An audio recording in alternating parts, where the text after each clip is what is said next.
work are all female too. So this isn't just helping them get fit, it's also encouraging them to work, start their own gyms and become business owners too. Yes, and that's very significant in a country where 2/3 of women don't work. As long as we can empower each other, we are going to be more visible. For example, we use exercise, it's a medium. But some women don't like the idea and say that separating man and woman is not the best way forward. Women's only gyms, helping women or perpetuating divisions. Coming up after the BBC News. Hello, this is David Austin with the BBC News.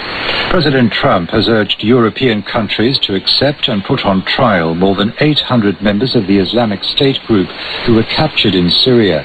Otherwise, he warned, the US would release them from areas where the allied Kurdish militias have arrested them.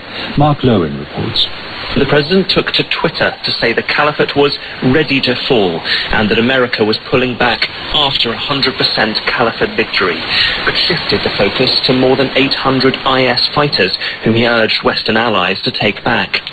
The jihadists are held by Kurdish-led forces, some surrendering in the battle for the last patch of land, where IS appear to be holding civilians as human shields to forestall a final assault.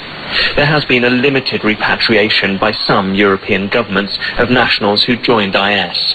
Meanwhile, the French defense minister has demanded that those Syrian Kurdish fighters should not be abandoned by Western powers once IS is defeated.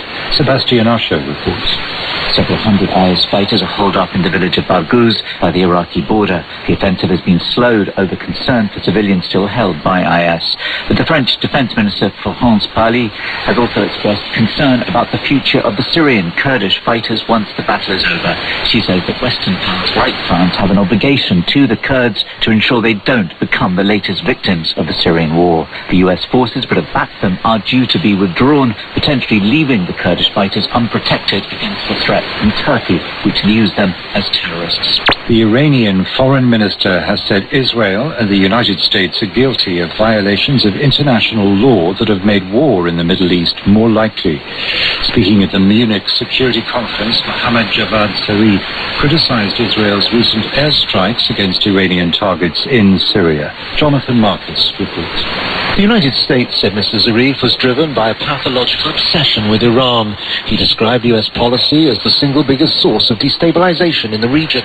He branded the US Vice President Mike Pence's speech here in Munich yesterday hateful, arrogant and ignorant. Mr. Pence had called for the Europeans to follow President Trump's lead and abandon the nuclear deal with Tehran. Mr. Zarif said that his country was still fully in compliance with the agreement, but he clearly indicated that the Europeans had to invest more than just rhetorical support for the deal if it was to survive.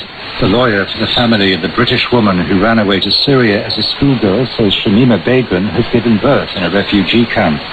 Last week, Ms. Begum told a newspaper she wanted to return to Britain to raise her third child after losing 2 others from malnutrition while with the IS group.